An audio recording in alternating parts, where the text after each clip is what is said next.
একটা ছোট পাহাড়ি গ্রামে থাকত একটা পাখি। সব পাখি সকালে আকাশে উড়ে যেত, কিন্তু এই পাখিটা উড়ত না। সে শুধু গাছের ডালে বসে নিচের দিকে তাকিয়ে থাকত।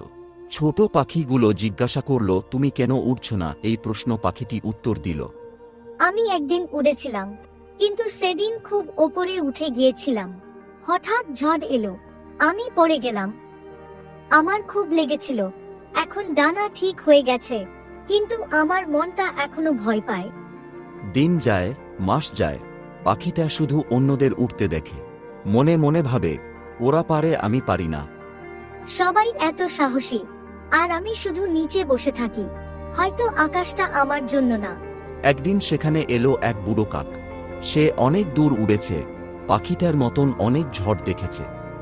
তোমার ডানা আছে, তবু তুমি উঠছো না কেন?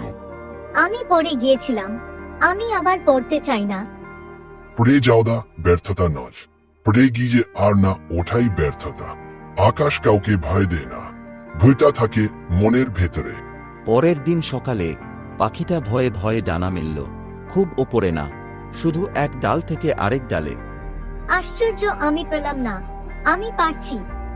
পরের দিন সে একটু বেশি উড়ল, তারপর আরও একটু। এরকম করতে করতে তার ভয় কেটে গেল। একদিন সে বুঝতেই পারল না সে আকাশে উঠছে। বাহ, আকাশটা এত সুন্দর! আমি নিজেই নিজেকে আটকে রেখেছিলাম। পাখিটা বুঝল, আকাশ কখনো ভয় দেয় না, ভয়টা থাকে নিজের মনের ভেতর। গল্পটি ভালো লাগলে অবশ্যই চ্যানেলটিকে একটি লাইক এবং সাবস্ক্রাইব করে যাবেন, আর কমেন্টে বলে যান কেমন লেগেছে।